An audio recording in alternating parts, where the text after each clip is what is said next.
संगत जी, हुआ यूं कि महाराज जी के समय एक सेवादार भाई हुआ करते थे। बड़े ही निर्मल, निष्कपट और प्रेम से भरे हुए थे यह भाई, लेकिन उनका शरीर थोड़ा अपाहिज था।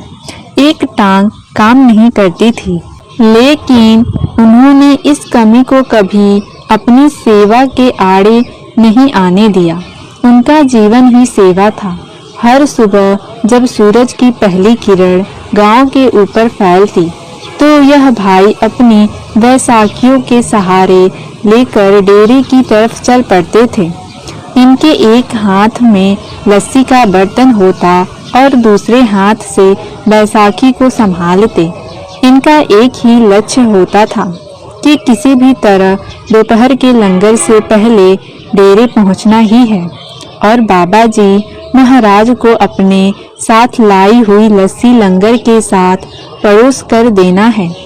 अब बाबा जी महाराज हर रोज लस्सी पीना भले ही पसंद ना करते हों, लेकिन अपने इस सेवादार का अजीज प्रेम देखकर वो इसको कभी मना नहीं करते। महाराज जी हर बार मुस्कुराकर उस लस्सी का थोड़ा सा हिस्सा पी लेते। वो स्वाद लस्सी का नहीं, उस प्रेम का होता था जो उस सेवादार ने उसमें पिघलाया था।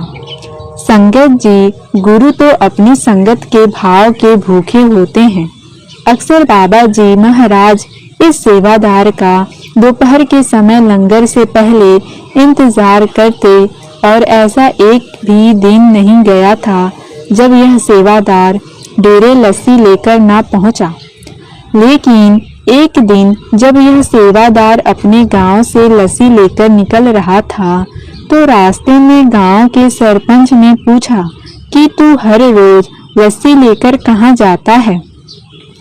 तो इस भाई ने कहा, मैं अपने बाबा जी के डेरे जाता हूँ। मेरी लस्सी के बिना बाबा जी लंगर नहीं खाते। अब यह सुनकर सरपंच और उसके साथी इस भाई का मजाक उड़ाने लगे और कहने लगे कि क्या तेरा बाबा शक्तिशाली है? इस भाई ने कहा कि हाँ, मेरे बाबा जी बहुत शक्तिशाली हैं। वो चाहे तो कुछ भी कर सकते हैं। अब इतना सुनते ही सरपंच ने सेवादार की बैसाखी छीन ली और उसके साथ मजाक करने लगा और कहने लगा, अगर तेरा बाबा इतना शक्तिशाली है तो उसको बोल कि वो तेरी टांग ठीक कर दे। सेवादार भाई ने बड़ी शांति और श्रद्धा से उत्तर दिया, सरपंच जी, मेरे सतगुरु मेरे बाबा जी ने मुझे सेवा करने का सौभाग्य दिया है। मेरे लिए यही सबसे बड़ा वरदान है। मुझे उनसे कुछ और नहीं चाहिए। मैं तो बहुत धन्य हूँ कि उन्होंने मेरी एक टांग खराब होने के बाद भी मुझे सेवा करने का मौका दिया है। अब यह कहकर उसने अपनी बैसाखी सरपंच से वापस लेने की कोशिश की, लेकिन सरपंच ने उसका मजाक उड़ाते हुए उसकी बैसाखी फिर से झटक ली और दूर फेंक दी। बेचारा सेवादार लड़खड़ाया, पर फिर भी विनती करने लगा कि सरपंच जी, मुझे जाने दीजिए। अगर मैं देरी कर दूंगा तो मेरे सतगुरु को बुरा लगेगा। वो मेरे बारे में क्या सोचेंगे कि कैसा सेवादार है, समय पर ही नहीं आया। लेकिन सरपंच हंसता ही रहा और सेवादार के साथ मजाक करता रहा। काफी देर के बाद जब उसका मन भरा तो उसने बैसाखी फेंक कर वापस दे दी। सेवादार भाई ने बड़ी श्रद्धा से बैसाखी उठाई और धीमे धीमे गुरु घर की ओर चल पड़ा। अब चलते हुए उसके मन में एक ही चिंता घूम रही थी, आज तो बहुत देरी हो गई। पता नहीं बाबा जी ने लंगर चख लिया होगा या नहीं। मेरी वजह से कहीं उन्हें बिना लस्सी के ही भोजन तो नहीं करना पड़ा। उसके कदम धीमे जरूर थे, लेकिन मन में बेचैनी तेजी से दौड़ रही थी। उधर गुरु घर में जब सेवादारों ने बाबा जी के आगे लंगर परोसा तो सब हैरान थे कि आज बाबा जी भोजन आराम क्यों नहीं कर रहे हैं। अब काफी समय बीत गया, पर बाबा जी शांत बैठे रहे। लंगर की थाली बाबा जी के आगे ही पड़ी रही। फिर आखिर एक सेवादार ने धीरे से पूछ ही लिया कि बाबा जी, क्या बात है, आपने लंगर चखना शुरू क्यों नहीं किया? अब बाबा जी ने मुस्कुराते हुए कहा कि अरे, आज मेरा वो सेवादार लस्सी लेकर नहीं आया। जरा देखो तो वो आज कहाँ रह गया है। उसकी लस्सी के बिना मैं भला लंगर कर लूँगा तो वो मुझसे नाराज हो जाएगा। जब तक वो नहीं आएगा मैं लंगर नहीं खाऊंगा। अब यह बात सुनकर सारी संगत एक दूसरे को देखने लगी। सब हैरान थे कि बाबा जी इतने सेवादारों के बीच उस एक सेवादार को याद कर रहे हैं। अब थोड़ी देर बाद वही सेवादार भाई हांफता हुआ पहुंचा। जैसे ही उसकी नजर बाबा जी पर पड़ी तो उसकी आंखों से आंसू टपकने लगे, क्योंकि बाबा जी ने लंगर ही नहीं खाया था।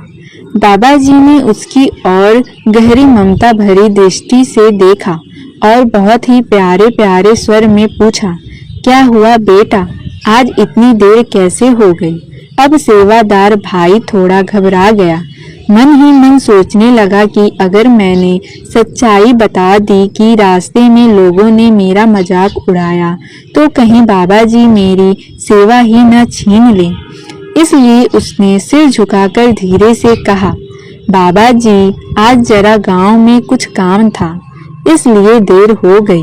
बाबा जी ने ध्यान से उसकी आंखों में देखा और फिर शांत स्वर में कहा, नहीं बेटा, बात कुछ और लगती है। सच सच बताओ, क्यों देर हुई है? अब वो बेचारा बार बार वही बात दोहराता रहा कि बाबा जी, बस काम था। पर सतगुरु तो अंतर्यामी होते हैं, उन्हें सब कुछ पहले से ही पता होता है और पता भी था। फिर भी वे उसके मुंह से सच्चाई निकलवाना चाहते थे ताकि उसका मन हल्का हो जाए। आखिरकार बाबा जी ने थोड़ी देर बाद प्रेम पूर्वक कहा, ठीक है बेटा, जब तक तू सच नहीं बताएगा तब तक मैं लंगर नहीं खाऊंगा। अब यह सुनते ही उस सेवादार के दिल का बाढ़ टूट गया। आंखों से आंसू रुकने का नाम ही नहीं ले रहे थे।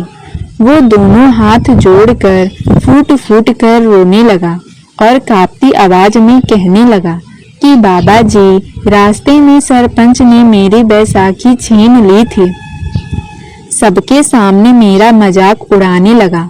कहता था, अगर तेरा गुरु इतना शक्तिशाली है तो तेरी टांग क्यों नहीं ठीक कर देता? तेरे गुरु ने तुझे दिया ही क्या है? उसकी बात सुनकर बाबा जी ने हल्की मुस्कान के साथ कहा, बेटा, आज के बाद तू बैसाखी का सहारा नहीं लेगा। अब से तू अपने दोनों पैरों पर चलकर ही गुरु के घर आया करेगा। फिर बाबा जी ने कहा कि तू अपने गांव में जा और जो फकीर गांव के बाहर झोपड़ी में रहता है और उसे कह देना, बाबा जी ने भेजा है, मेरी टांग ठीक कर दो। वो तेरी टांग ठीक कर देगा। अब सारी संगत बाबा जी की इस बात को बड़े ही ध्यान से सुन रही थी।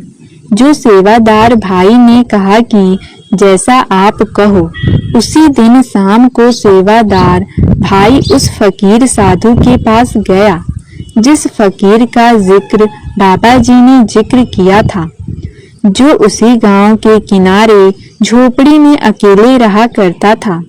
उसका स्वभाव बड़ा अलग अलग था, ना किसी से ज्यादा बोलना, ना किसी को अपने पास बैठने देता। सारा समय भजन सिमरन में ही मन रहता। उसका जो भी उसके पास जाता उससे भी बड़ी रुखाई से बात करता, बड़ी बेरुखी से पेश आता। वो पूरा पूरा दिन भजन सिमरन में लगा रहता था। बाबा जी का हुक्म मानकर वो सेवादार भाई उस फकीर की झोपड़ी तक पहुंच गया। अब फकीर दरवाजे पर बैठा, आंखें बंद किए ध्यान में डूबा हुआ था। उसने सेवादार से कठोर आवाज में पूछा, कौन है तू? क्या काम है तुझे? अब सेवादार ने बड़ी नम्रता से कहा, बाबा जी, महाराज ने मुझे आपके पास भेजा। उन्होंने कहा है कि आप मेरी टांग ठीक कर दोगे। अब यह सुनकर फकीर कठोर आवाज में बोला, क्या मैं लोगों की टांगें ठीक करने वाला बैठा हूँ यहाँ? चल निकल जा यहाँ से। यह कोई दवा खाना है क्या? अब सेवादार भाई ने कहा, नहीं जी, मैं तो तब तक नहीं जाऊंगा जब तक आप मेरी टांग ठीक नहीं कर देंगे। अब फकीर ने कहा, यहाँ से चला जा, नहीं तो मैं तुझे मारूंगा। सेवादार भाई ने कहा, आप कुछ भी कर लो, लेकिन मैं यहाँ से नहीं जाने वाला। अब फकीर ने सेवादार भाई की वह साखी छीनकर उसकी उसी टांग पर मारी जो टांग खराब थी। सेवादार को बड़ा तेज दर्द हुआ और वो डर के मारे वहां से भागने लगा। कुछ कदम भागने के बाद सेवादार ने देखा कि वह तो भाग सकता है और वह भी बिना किसी सहारे के। अब सेवादार वहीं रुक गया, वापस फकीर के पास आकर उनके चरणों में गिर गया।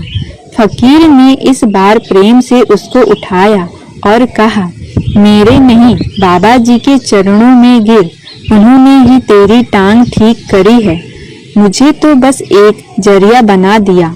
उसकी आंखों से आंसू झड़ने लगे। उसने हाथ जोड़कर कहा, वाह मेरे सतगुरु, तेरा तरीका ही निराला है। फकीर ने हल्के से मुस्कुरा कर कहा, अब जा बेटा, और अपने बाबा जी के चरणों में सिर झुका। संगत जी, गुरु अगर चाहे तो दिन को रात और रात को दिन भी कर सकते हैं, लेकिन गुरु हमेशा मालिक के हुक्म में रहते। जो नियम मालिक ने बनाए हैं उनका आदर करते, लेकिन मालिक ने गुरु को एक छूट यह भी दे रखी है कि गुरु जब और जैसे चाहे किसी की भी किस्मत को पलट सकते हैं, किसी के भी कर्मों को एक पल में खत्म करवा सकते हैं। यह सब गुरु की मौज है। हमें गुरु के बहाने में रहना चाहिए। कभी गुरु से कोई मांग या शिकायत नहीं करनी चाहिए।